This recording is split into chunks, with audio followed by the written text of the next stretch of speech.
Steve jobs Apple company के संस्थापक, जिन्होंने आईफोन बनाया, जिन्होंने मैकिन्टॉश बनाया। 12 जून 2005 को जब उन्होंने अपना भाषण दिया तो उसमें उन्होंने 3 कहानी सुनाई। ये है उनकी तीसरी कहानी मौत के बारे में। स्टीव जॉब्स कहते हैं, जब मैं 17 साल का था तब मैंने कहीं पढ़ा था, अगर आप अपना हर दिन इस तरह जिएंगे जैसे वो आपका आखिरी हो तो एक दिन आप ज़रूर सही होंगे। इसने मुझ पर एक गहरी छाप छोड़ी और तब से पिछले 33 सालों से मैंने हर सुबह आईने में देखा और खुद से सवाल किया है, अगर आज मेरा आखिरी दिन है तो क्या मैं वह करना चाहता हूँ जो मैं आज करने वाला हूँ।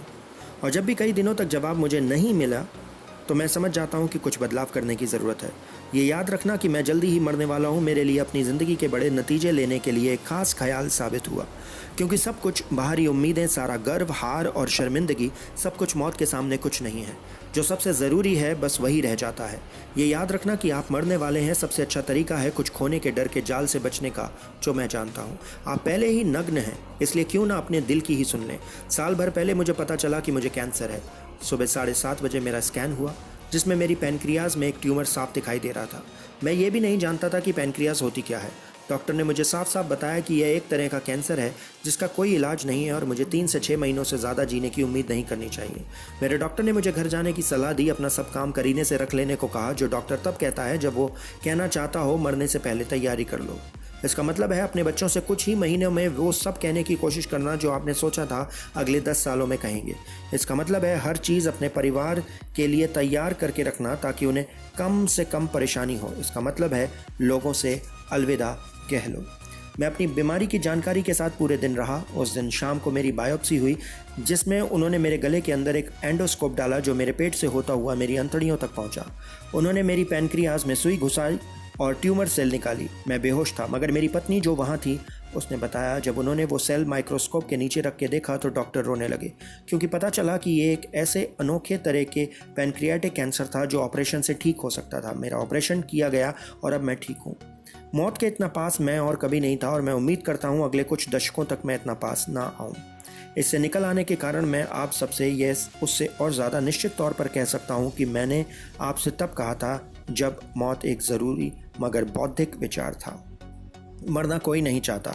जो लोग स्वर्ग जाना चाहते हैं वो भी वहाँ मर कर नहीं जाना चाहते, मगर फिर भी मौत वो जगह है जहाँ सबको जाना है। इससे कोई बच नहीं सकता और यही होना चाहिए, क्योंकि मौत अवश्य ही ज़िंदगी की सबसे बड़ी खोज है। ये ज़िंदगी को बदलने वाला एजेंट है। ये पुराने को हटाकर नए के लिए जगह बनाता है। आज नया आप हैं, मगर एक दिन जो यहाँ से बहुत दूर नहीं है आप बूढ़े होंगे और आपकी जगह साफ की जाएगी। नाटकीय होने के लिए क्षमा चाहता हूँ, मगर यही सच है। आपके पास समय कम है, इसे दूसरे की ज़िंदगी जीने में बर्बाद नहीं करें। सिद्धांतों में ना फंसें जो दूसरे लोगों की सोच के नतीजे हैं। दूसरों के ख्यालों की सोच को अपनी अंदरूनी आवाज़ पर भारी ना पड़ने दें। और सबसे ज़रूरी बात, अपने दिल और अपनी अंतर आवाज़ को सुनने का हौसला रखें। पता नहीं कैसे उन्हें पहले ही पता होता है कि आप क्या बनना चाहते हैं, बाकी सब उसके बाद में। जब मैं जवान था तो एक कमाल का प्रकाशन था जिसका नाम था द होल वर्ल्ड कैटलॉग, जो मेरी पीढ़ी का बाइबल हुआ करता था। इसे स्टीवर्ट ब्रांड नाम के आदमी ने बनाया था जो यहाँ से बहुत दूर नहीं मेलो पार्क में रहता था, और उसने इसमें अपनी कविताओं से जान फूंक दी थी। ये 1960 के आखिर की बात है, निजी कंप्यूटर और डेस्कटॉप पब्लिशिंग से पहले की।